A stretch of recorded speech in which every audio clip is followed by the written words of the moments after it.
Challenge accepted, Bob. If that is your real name. I mean, okay, it's probably your real name. But in case it wasn't, challenge accepted anyway. What's up, everybody? My name is RaisorBlade. So, this is a movie I never thought I'd really talk about. Mainly because not many people remember it except for one guy. Bob Show. Bob Show's a guy on the internet who likes to talk about different movies. He's talked about the Live Before Time series, he's talked about foreign films that are animated that not many people in America know about, but his most infamous work comes from something called the Alpha and Omega series. In 2010, a film called Alpha and Omega came out from Lionsgate and Crest Animation that a lot of people didn't really remember that well. It came out the same year as big films like Tangled, How to Train Your Dragon, and other pretty big name films. Needless to say, the film didn't perform very well. Despite the film's horrible reviews, however, the film was able to turn up a profit. Now, to be fair, that is still considered a success for Crest, and it eventually spawned a huge sequel franchise. In the same vein of Land Before Time, these movies went on to get a huge shit ton of these sequels that all got worse with each and every release. And I've seen them. Thanks, Bob. Thanks for that. So, from what I'm saying, Alpha and Omega sounds like a big old pile of dog shit, right? Well, maybe it is. But we're not going to figure that out by just sitting here and talking about how well it did in the box office and how many sequels it's got. So with that being said, let's go ahead and talk about Alpha and Omega. So the film opens up by introducing us to our main leads, Humphrey and Katie, voiced by both Hayden Panettiere and Justin Long. For those who don't know, Hayden Panettiere went on to voice Kyrie in the Kingdom Hearts games. Awesome. And Justin Long would go on to voice Alvin in the Alvin and the Chipmunks films. Not awesome.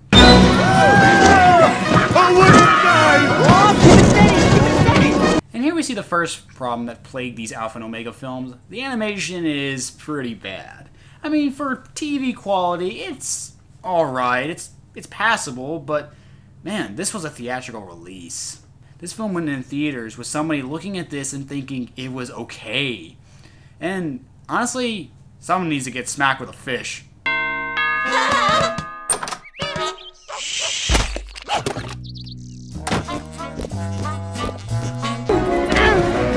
Humphrey?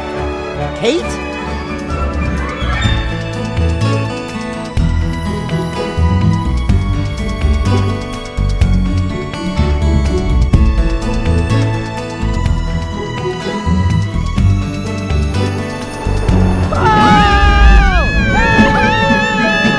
Okay, something's telling me this film isn't going to give a single fuck about what physics are, is it?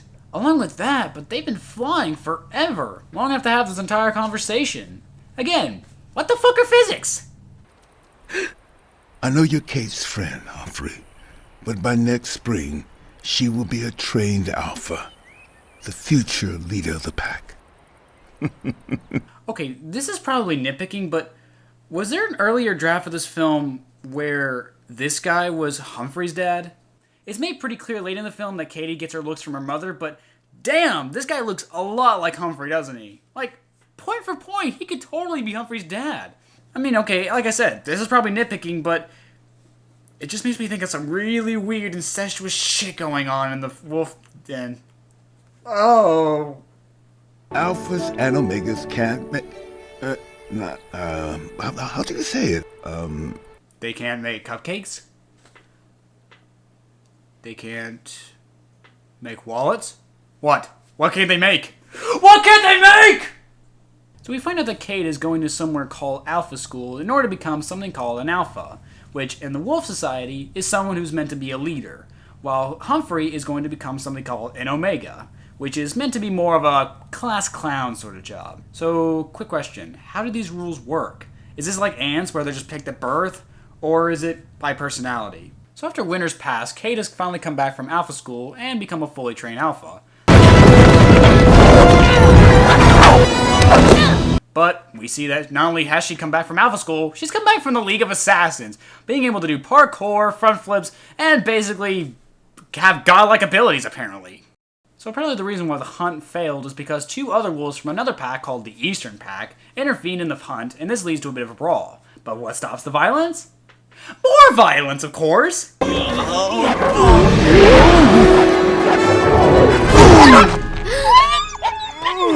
don't care if it's cartoon violence, the word violence is still in there. Don't get your fur in a bunch. You wolves are making us look bad. Come on, the caribou are laughing at us. Oh, now that's a moon I don't want to howl to.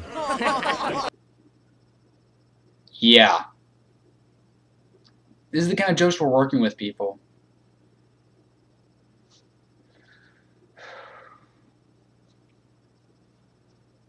So after one of his own is attacked, the leader of Kate's pack, Winston, decides to meet up with the enemy's pack leader named Tony. And apparently the two have a history together, and the two have a plan to combine the packs together in order to stop the fighting. Unite the packs, Winston. It was you who gave the big speech that your daughter Kate and my son Garth would marry and unite the packs. Huh? What? Are you serious? Look, if one pack is starving and the other one's thriving, then why have this forced marriage at all? I get it's a custom and it's part of their culture. It doesn't make a lick of sense. Seriously, if it's for their own survival, why can't they just for once say, you know what, fuck it, we need this? But no, Kate's just blindly gonna accept this because it's who she is, apparently. I won't let my pack starve, Winston. If we have to, we'll fight for the valley. That would be a big mistake. Hey, It's okay, Dad. I understand. It's my responsibility. Well, so much for that scene. Pfft, who cares about hearing how she actually feels about this situation? We got more crappy filler to show you guys. And yeah, it's filler. Whoa! Whoa! Hey, whoa. Guys, we gotta get ready for the moonlight howl. Stop it! Shaky! Guys, girls. Girls.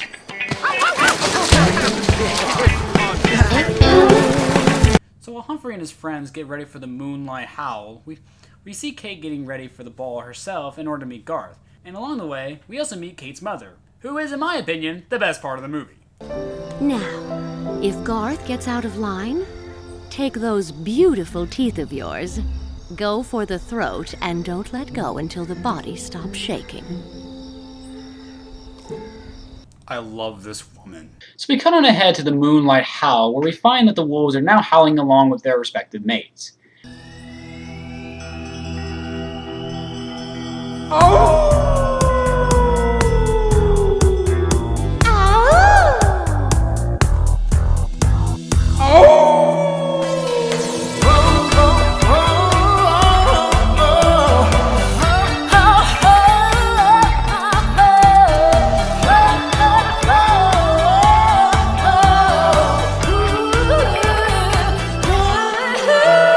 And if I'm perfectly honest, I don't get this scene.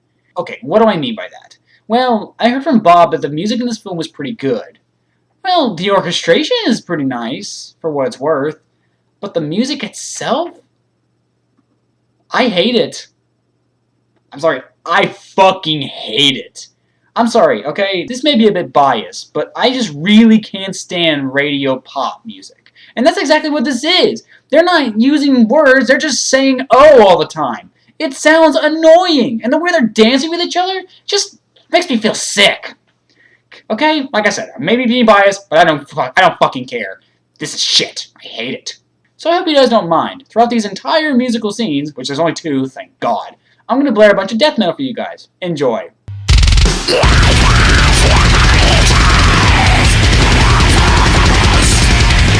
So Humphrey finally sees Kate for the first time, and apparently, she's hot. Kate is hot.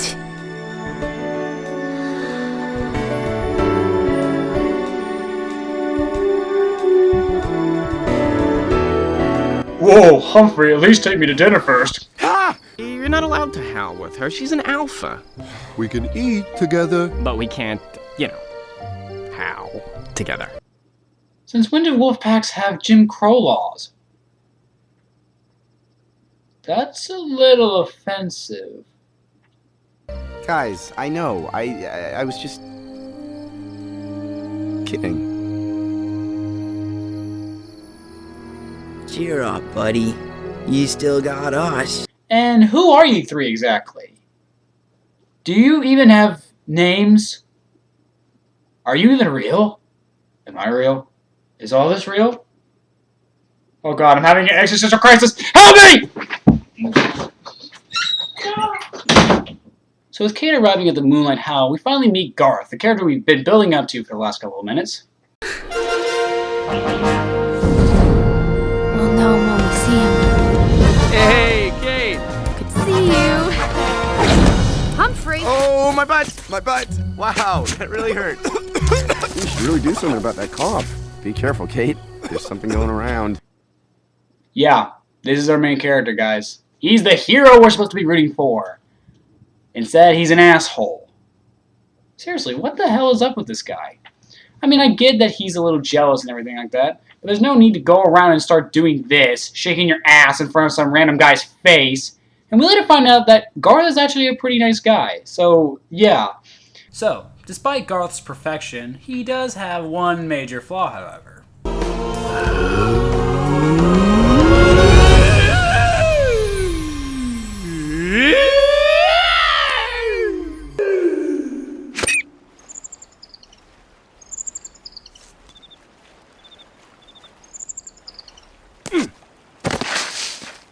Was it, good for you? Oh, totally, baby. That's what they all say to me. I'm just hold on a sec, because I'm gonna be right back. So, with Kate unimpressed by Garth's horrible howling, she ends up running into Humphrey, who is, of course, still an asshole. Where's Barf? It's Garth. No. Are you kidding? I always like to take a break 10 minutes into a howl. Your, howling partner, he's not a stud. Not a stud, but like, it's like stud, but, a dud. Dude, she's doing this for her pack, okay? No need to be a dick about it. However, everything seems to go Humphrey's way for some reason, when Kate is suddenly shot with a tranquilizer. You're kinda cute. And then he's shot with a tranquilizer. And they both die. And the movie's over. We're done. It's over. Okay? This film has been awful so far. The jokes have been awful. The characters have been awful. All in all, I don't like this movie. It's done. Roll credits. Let's go. Bye-bye. See you later. I'm done. I'm out. Well. Whenever you're gone away.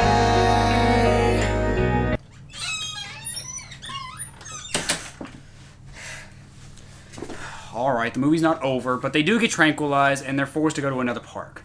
Why? Well, apparently because the wolf population in that place has been dwindling.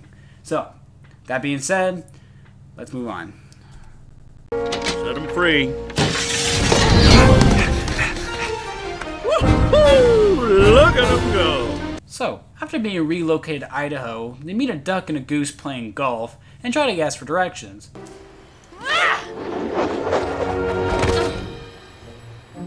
Dead.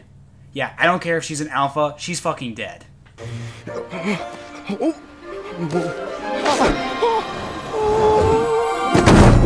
He's also dead. In fact, especially him. He's fucking dead. Quick, look behind you! Grab him!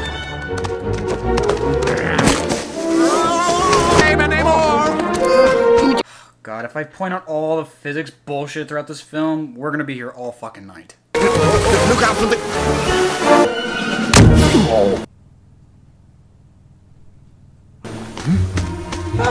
Oh, thank God. Oh, thank God. I did not need to see shit like that. I don't need to see shit like that. At all. What are we doing in Idaho? You were, relocated to, repopulate. Ah! Gee, what a stand-up guy. You gotta absolutely love and root this character. I so hope he gets what he wants in the end. I really don't. So with Kate missing, Kate's sister Lily decides to show Garth around, where we, surprisingly enough, see they have some good chemistry. I was just kidding. Oh, I get it. You're a funny Omega. Mm-hmm. What am I? You got me. It's a turtle that fell and can't get up. That's pretty good. They're cute. Meanwhile, we find out that Kate and Humphrey are trying to get back home, and we meet a motorcyclist and a librarian who are married and in love with each other. And of course, this is the biggest problem with the film. Its unsubtlety. While Lily and Garth have a natural relationship forming on the sidelines, Kate and Humphrey's relationship is being forced to the audience. Basically a hammer to a chisel. Get it? Get it? They're gonna be together! It gets really annoying fast, especially when we've seen this story a million times, and there's nothing new being added to it. So when Kate and Humphrey stop at a truck stop, we find that Humphrey has to pee himself, which is a really confusing joke. I mean, he says he has to go out to pee, but he's a fucking animal. He can just pee wherever he wants. And what, is he worried he's gonna mess up the carpet? What the fuck does he care? He's a wolf! He gets into the garbage and accidentally eats a cupcake and looks like a rabid animal, and ends up almost getting himself shot. Yeah! They're getting away!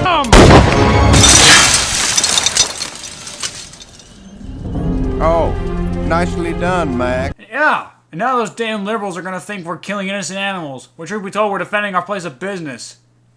Fucking Fox News. So after that brief little stunt, we find that Kate is understandably angry at Humphrey. Hey, thinking with my belly instead of my head, not a good idea. And it's raining. I'm not stopping.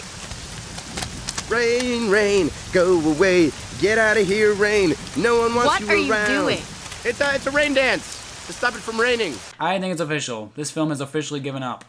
Like, seriously, it does not care. It doesn't fucking care at all about anything anymore. It just has given up. It's given up. So why can't I give up on it? Seriously, make it stop. Annoyed by both Humphrey's and the movie's bullshit, Kate leaves off on her own and gets herself in a bit of trouble. But of course, Humphrey comes and saves her with, "Hi, carnivorous vine that shouldn't fucking be there in a pinewood forest. How the fuck are you there?" Again, this film doesn't give a fuck. It does not give a shit at all. Let's get out of the rain. Okay.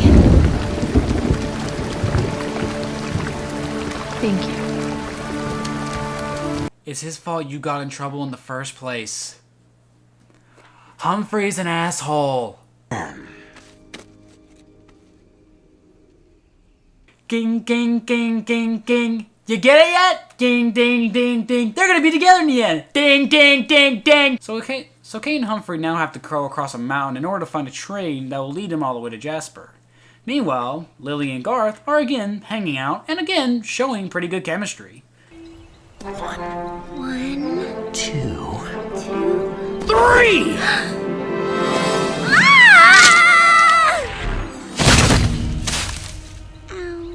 Lily!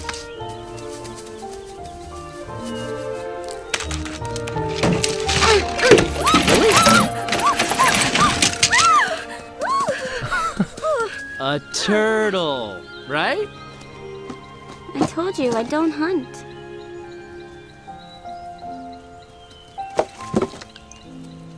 Maybe this will help.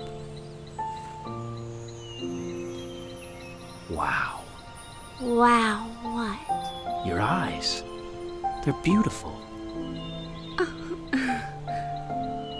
We find that Garth is able to get Lily out of her shell, both metaphorically and literally, in a sense. And Lily later helps Garth with his howling problem. And that's another big problem with this film. It's all about the wrong characters. We find that Lily and Garth have a very good relationship, and actually develops naturally.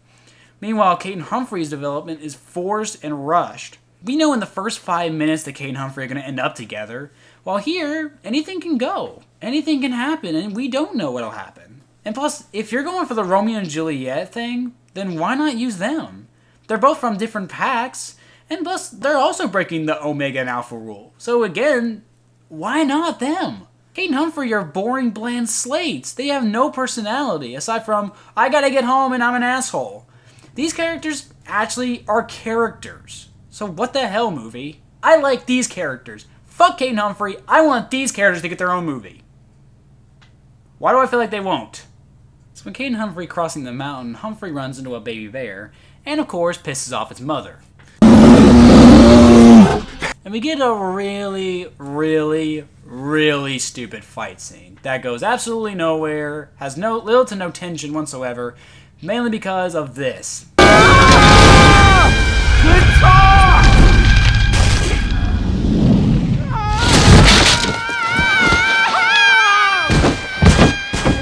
Oh, for fuck's sake, dead! Seriously, why should we care for these characters if nothing can kill them? Okay, just because dog is spelled God backwards doesn't mean they're actually God. So Kate and Humphrey make it to the train, and we see yet another really fun scene with Lily and Garth. All right. Take a deep breath. Howl from right here. And I'll join in. Again, why wasn't the movie about them? That was so awesome. You with the snowballs. And you with that little bear and that snowball, but it was so cute. Oh, man. Wham, wham, wham. But then you with the log. Oh, the look on your face was so good. And then we... Oh! You know, we make a pretty good team. Kate and Humphrey, world adventures. What do you think? I think you're crazy. You think I'm... Oh. No, I'm telling you, we're on to something here. Hey, stick with me, pup. We'll go places. This whole scene is forced. This whole entire thing is forced. Your relationship's a joke. And, of course, we get a nice song out of it. Now, I will give Bob this. This one's not too bad. I still made a promise, though. We're playing some death metal for this.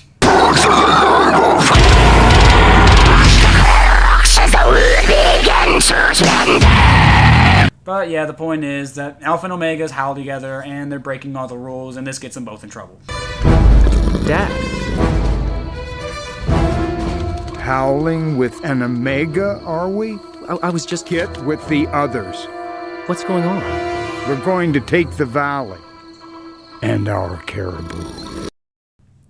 So Kate sees that the war is about to erupt, and decides to try and put a stop to it. Your daughter had to up and run away. I didn't run away. Where have you been? In Idaho. Idaho? What were you doing in Idaho? We were taken by humans to another park. We were supposed to repopulate. Wow, he just said that point blank to her parents' face. You gotta give the guy props, at least he's got some balls. Too bad he's dead, though. I fucking love this woman to death. I came back. You came back to marry Garth.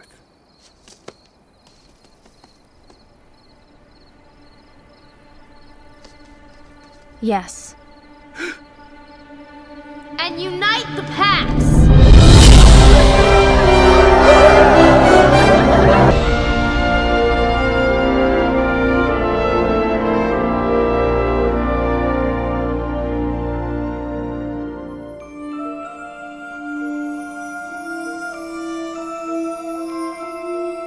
Oh, I care so much for you two.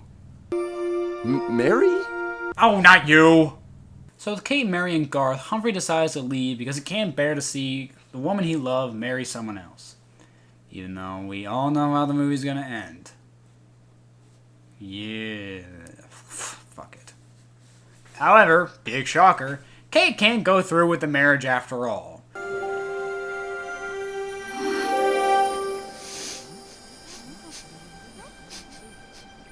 Huh? Kate, what are you doing? I can't. Can't? I mean, you can't. Kate, why can't you marry Garth? Because I fell in love with an Omega. An Omega? Dad, I also am in love with an Omega. Yay, they're together finally. But Tony doesn't like this, and a fight begins anyway. Weddings, am I right? This is madness. This isn't our custom. Huh. That sounds like what PureFlix says whenever they make a movie, even though that's what they claim they're not saying, but that's exactly what they're saying. Not liking this, however, Tony decides to start fighting for the valley. This unfortunately causes the stampede of caribou to charge right for them. What the fuck? Caribou Shore's my ass! Look at all those fuckers! Seriously, guys, why is there a fight going on between you two? Trying to help her father get away from the stampede, Kate, surprisingly enough, runs into Humphrey, who came back for her. And they decide to use that log trick from before with the bears in order to save them. They're too far ahead! We'll never make it!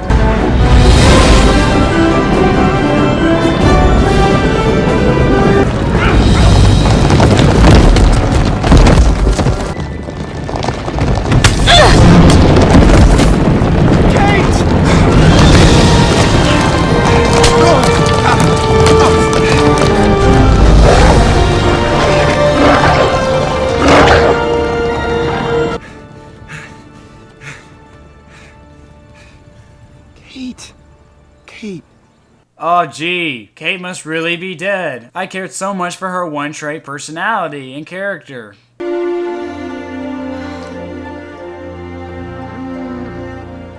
Kate. You're really surprised? So Tony and Winston finally decide to say fuck it and allow for Kate and Humphrey to be together, as with Lily and Garth. Thank you.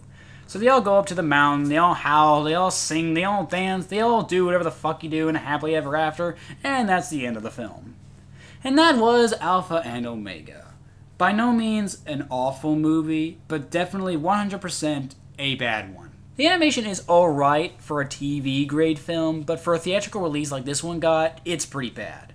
The side characters got the development that the main character should have got, which left Humphrey to be an asshole and Kate to be a bore. The relationship between Kate and Humphrey, unbelievably forced and unnatural, while again, Lily and Garth's relationship was flowing very naturally and made me feel for these characters. They both grew as characters and became better characters because of each other. That sounds like a much better story in my opinion. The jokes are awful, and the story we've seen a million times. I wouldn't mind so much if we got something new out of it, but we don't. It's just Romeo and Juliet with wolves, which, why would we want to see that? Bottom line, this film is not that good. I mean, it's by no means awful or insulting, so if you do enjoy this, I guess you can. I mean, no one can stop you. Your opinion's your own. Whether you think a film is good or bad, regardless of what Rotten Tomatoes or other people think, and at the end of the day, it's all up to you. If you like Batman vs. Superman, that's great. Enjoy it. Don't let anyone take away what you think is good or bad. But that also doesn't mean you have the right to go around and be a dick to someone who doesn't agree with what you say. Pure flex. Bottom line, your opinion is your own. And if you don't like the film, then don't like the movie. Don't watch it. Don't even acknowledge its existence. I'm not going to. I don't like this movie at all. But if you do like the film, that's great. You can enjoy your film. Watch your crappy movie. See if I care. You're not going to affect anybody. I'm not going to affect your opinion. Your opinion won't affect mine. So thank you guys so much for watching. Thanks a lot, Bob Show, for watching this video if you ever do. It really means a lot to me. And congrats on 20,000, man. You really deserve it. Here's to another 20,000. Here you go, man. I don't drink beer, man, but I drink Mountain Dew. I heard it's just as bad for you. Like I said, here's to another 20,000, man. Thanks for watching, everybody.